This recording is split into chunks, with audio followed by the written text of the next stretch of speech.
This is IA Forward, your playbook for success as an independent insurance agent. Here to help you knock it out of the ballpark are your hosts, Shane Tatum and Tonya Lead. Welcome to IA Forward. Shane, it's almost autumn. My very, very favorite season. Down here in the South, that means that it's about 90 degrees instead of 105. But also, that means it's one of my favorite seasons, and that's football season, right? I love me some college football season. Cannot wait. LSU is opening in the Superdome against Florida State Labor Day weekend, so can't wait for that one. I have no idea what A&M's schedule looks like this year. I'm now following two football teams. A&M, which obviously is perennially a semi-contender and somebody that has a big, huge football tradition. And then now University of Kansas, the basketball school, where they're trying to rebuild a football program. So I'm off either end of the spectrum, and I'm really, really excited about Kansas football. I just love the fact that they're this underdog rebuild and this coach from small university, and he's fired up. I'm really pumped about that. Just so you know, Kansas opens on September 2nd at 7 against Tennessee Tech. And shout out for Julie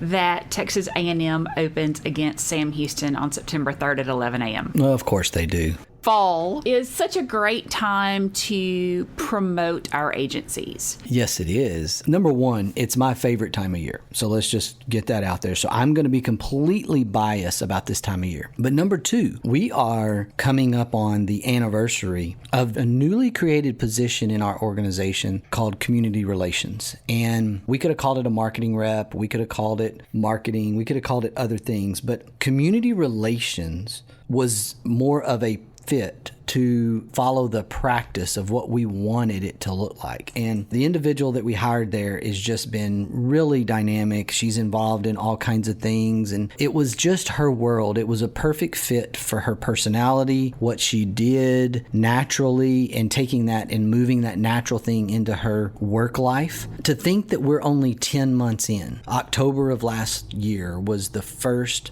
time that we put this into place. And I can tell you that we timed it well. Maybe we're a little bit behind. If we would have started it in August, it would have been better. But the fall, from a community and brand building and agency in the marketplace, it is such a busy and exciting time to put yourself out there. To me, it's the right time to put yourself out there. We've already talked about football. So one thing I do want to interject really quick are talking about football programs, especially at junior highs and high schools. I know this is one of those things that so many of our I would be willing to bet that 99.9% of our agencies are going to have somebody that has reached out to them about putting an ad in a football program. I always want to let people know, don't put that in your advertising budget. That is a donation to a school. If you're putting it in there because you think you're going to really get business from it, just know that you're not going to. Look at that more as a donation and giving back to the community in your school rather than advertising. Anytime you're doing high school or youth program events, I see so many people that are expecting some kind of ROI from that. You're probably not going to get direct ROI, but consider it a donation to your community and to that school event. That's a mistake that we made for years, is that we thought about that as advertising, to your point. And it's never been advertising. It's pure donation.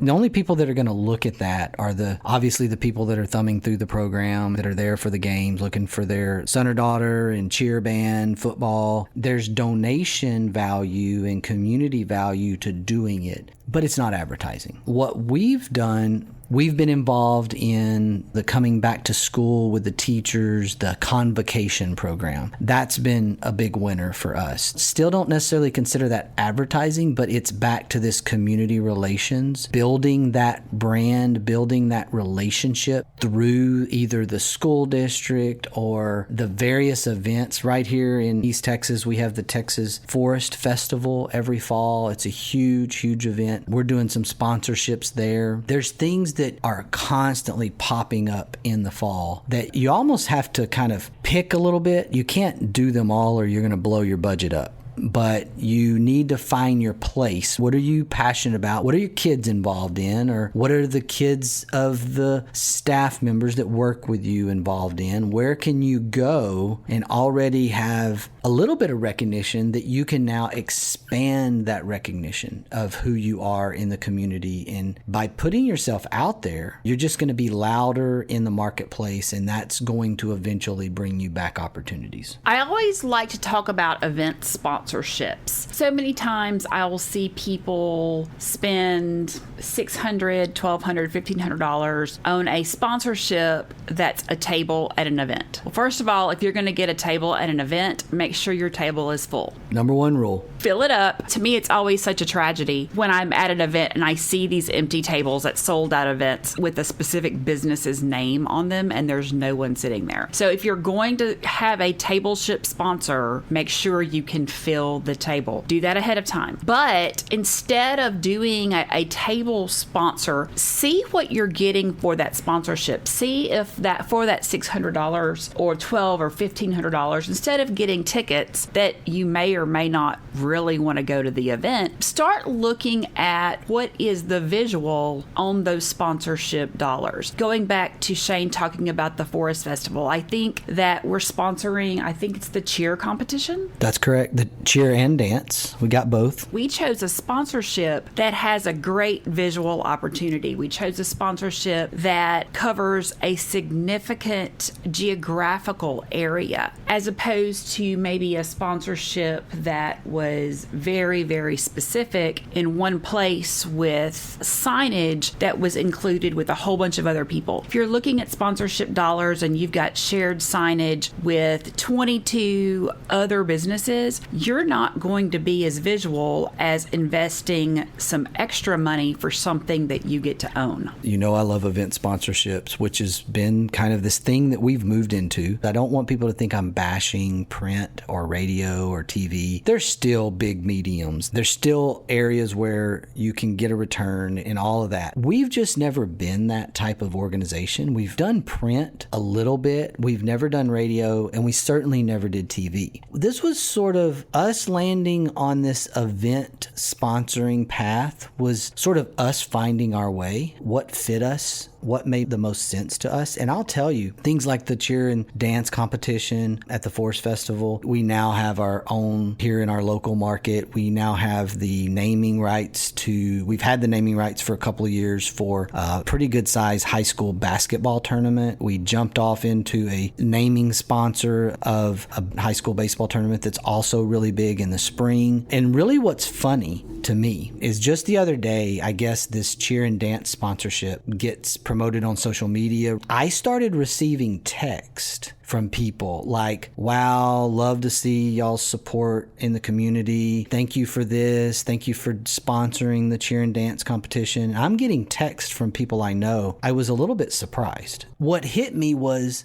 there's a whole nother market segment here that we have really launched ourselves into, and people noticed and they appreciated it. I'm glad that that notice is happening because, yes, we are supporting these students across all things, robotics, band, everything. We're trying to do that because it is our local community. It's not just segmented into this one little thing. Like there's a whole nother marketplace in terms of being able to somewhat diversify in what event sponsorship looks like for you as an organization. And I think that was really telling for me. It was really eye-opening for me that there's a whole nother group of people who came somewhat out of the woodwork to say thank you, which was lost on me up until that moment. I love that we are at a place at Integra that we were able to hire a community relations person, and Melissa is doing an absolutely phenomenal job.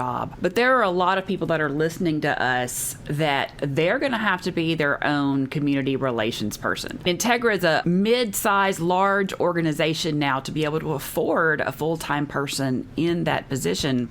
So for our smaller agency owners, know that this is what you need to be out there doing. My favorite statistic when it comes to convincing people why community involvement and community relations are so important. 82% of people are more likely to purchase from an organization that they see involved in their community or with a philanthropy that they can identify. 82% of people are more likely to do business with you. And we were talking about millennial marketing and why that shouldn't be a thing. But if you are looking at this from a millennial perspective, 92% of millennials are more likely to do business when they see you involved with the community. To be clear, sure, we've reached this point where we were able to put a resource in place, a person in place to do this. But I have the answer to this, to your point. I did this at one point in time. There have been other people in our organization that had other hats, and we would share those responsibilities. Or it was me. I was the one doing this in the early days. I'm second generation in the agency business, and so there were days where my dad was like, yeah, I'm not doing that anymore. I'm done with that. You need to go get involved in the community. And that was in the 90s. That was like, go join the Lions Club, go join Rotary, go join this, go do that. Well, I did all that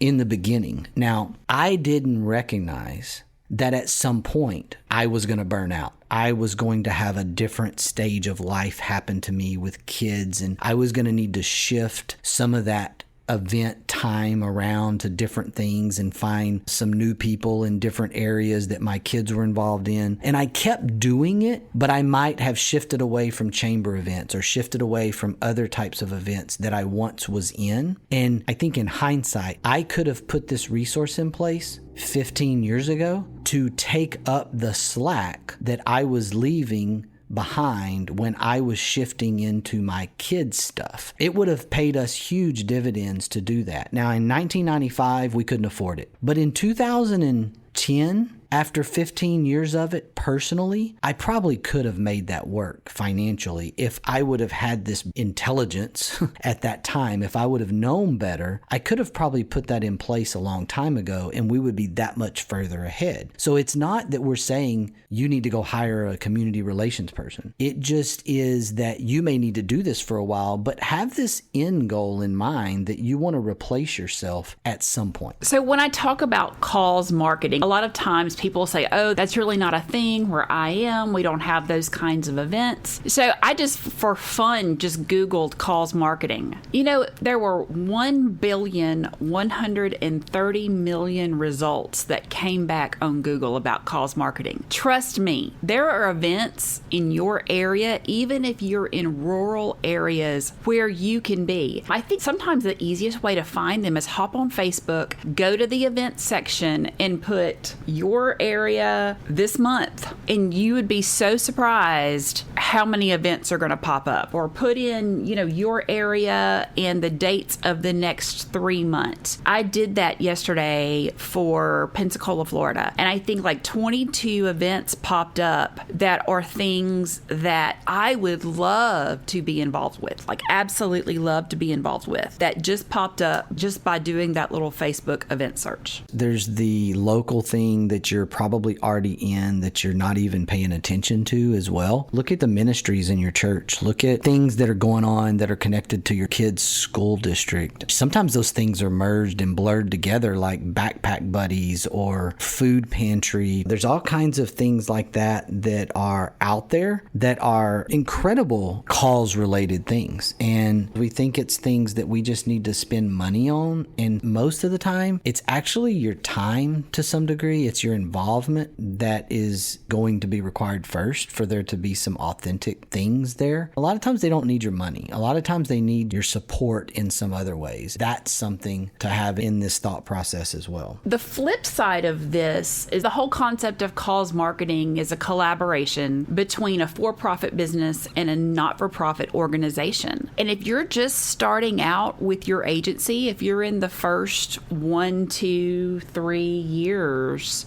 what that actually does is that association with that nonprofit actually gives credibility to your business.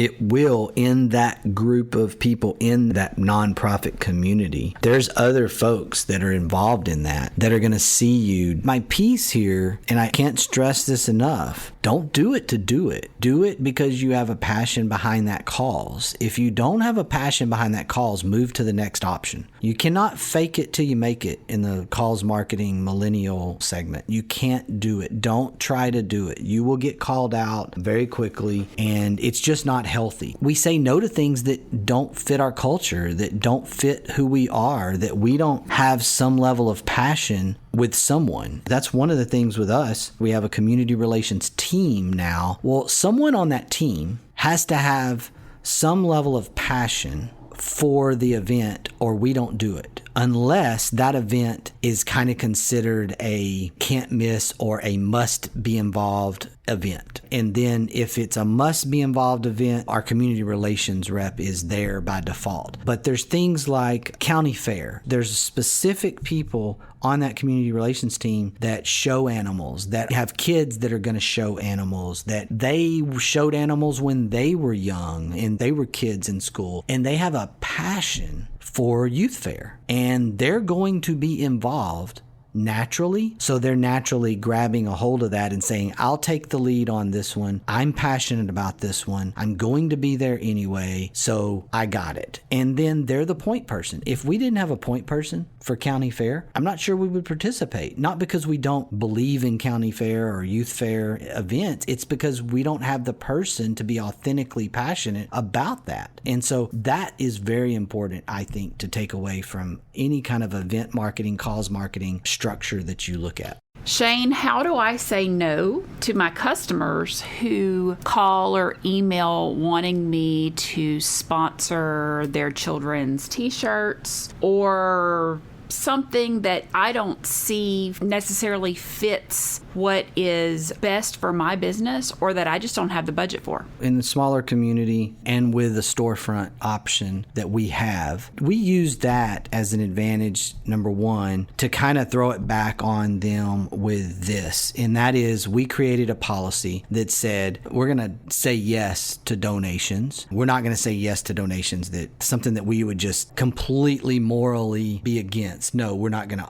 give an automatic donation about that. But if a kid dance team, cheer team sponsor, softball, baseball team sponsor, raising money, going around doing a fundraiser, asking for a donation, etc., we created a policy that said we were going to automatically say yes. We put that in our community relations hands and said the answer is yes, but the kid has to come in and ask for the donation. So number one, we just created a barrier. Okay, mom and dad can't call and do the work. Whether it's the 7-year-old or whether it's the 15-year-old, it doesn't matter. It doesn't matter what age we're talking about here. They have to physically come in. I love this, by the way, because I think it's teaching some life skills here. But we do this because, one, we want the kids to have to ask. And whether the parents are raising their kids this way or not, it gives us this opportunity to say, hey, you're the one that's in this event. You're the one, Mr. or Mrs. 11-year-old, that has to do this. And so we're actually an organization that's going to say yes to you, but you have to come in and present your case. However, what we found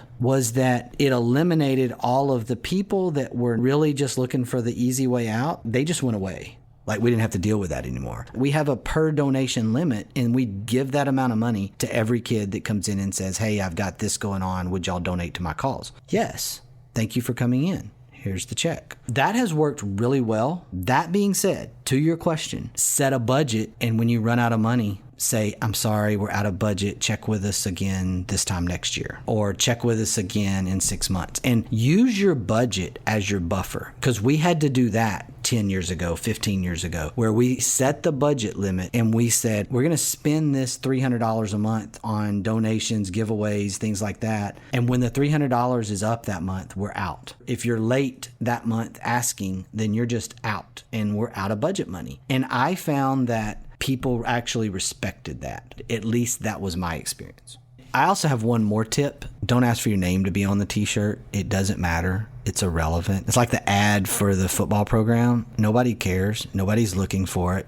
And as a matter of fact, I've had this thing before where I said, I'll give you the $50 or $75 donation, but you can't put our name on the t-shirt. Once your name's on the t-shirt, your name's always going to be on the next t-shirt because everybody looks at the previous t-shirt to find out who to go ask for the next t-shirt. The t-shirt doesn't matter. Nobody's sitting there looking at the t-shirt going, oh, wow, look at there. Integra sponsored Little Johnny's team. Nobody does that. Nobody cares. But what it matters is Little Johnny and his parents and the team, they know, and that is your impact. To piggyback onto that, sometimes if you're on a t-shirt with 20 other businesses, 3 or 4 of those businesses may not necessarily be businesses that you want your logo to be beside, and you don't have any control over that. No, you do not. We were on a t-shirt one time with a after-hours gentleman's bar that was probably not the place we wanted to be culturally or brand element-wise. Talking about football season, there's a reason that you see the NFL's foundation. There's a reason that you see these videos on TV. There's a reason that you hear players talk about their foundations, and to each of those players finding what's most important to them. There's a reason for that. Not only does it give them an opportunity, people start following those players because of their community service oriented projects and foundations. That's what we're looking at encouraging you to do in your own way. We have agents that are involved with Toys for Tots drives, Blue Santa, Reed Integra down in Vidalia, Louisiana does Operation Grits. And we do that as well at our home office in Huntington, where we put together boxes to send to our soldiers and sailors overseas so they have things that they need for Christmas that are given by members of the community. There are so many things that are going on and happening. Choose your passion. Choose what works for you. And be sure to start promoting it on your social media ahead of time. Let people know what you're doing. Lone Star Integra down in Deer Park, Texas, one year did a huge theater rent out. He rented out a local movie theater, and I believe they showed Frozen 2. They were able to get the preview show of Frozen 2 when it came out. And for everyone that brought toys for their donation drive for their local community, they got tickets to walk in and see Frozen before anyone else was able to see it. That was an absolutely huge project for them, giving back to their community. That same agent every year during football season does a tailgate for all of the University of Houston home games. And for their tailgate party, you bring food to give to college students that have hunger anxiety issues, that don't know where their next meal is going to come from. So find something that fits your passion that's already going on in your community. And if you're not sure about how to find something, reach out to us. Hop on social media, send us a message. We would love to help you figure out what your passion is. I'll plug Grits, Gifts Raised in the South. Patty put this together over there at Reed, and that is something that military, ex-military, current military, from a patriotism standpoint, if you are in your community, if that's something that you're really passionate about as an agency owner, that is a really good one that has a ready-made plan. You can do it yourself. You can take their formula, you put it in place, and you jump in. And we've gotten a lot of really positive feedback, not only from the community, but from the soldier themselves. We've had a couple of situations where they were in somewhat classified areas and we couldn't get the exact address, but we could send it into this one place and they would then send it to where they were. And when we got the message back that that soldier got this box, that box was Christmas. If someone is deployed and they are in an area, they may not be getting Christmas at all, or their Christmas is different. Maybe it's a meal, but they certainly gifts around Christmas are just not generally the case. And so having this really was uplifting spirits and was really a great thing and a concept there. So I'm very happy to plug the Grits organization and what they're doing. You can find out more information about Operation Grits at operationgrits.com, or you can go to our social media and we'll have that link for you there as well. So I'm going to leave us with this quote today. No one can do everything, but everyone can do something. Attitude's a choice. Make a great one. Bye, y'all. Ready to get the ball rolling with your independent agency? Learn more at IntegraAgent.com. That's IntegraAgent.com. Thank you for joining us on IA Forward. Make sure you never miss a show by clicking the subscribe button now, or learn more at IAForward.com.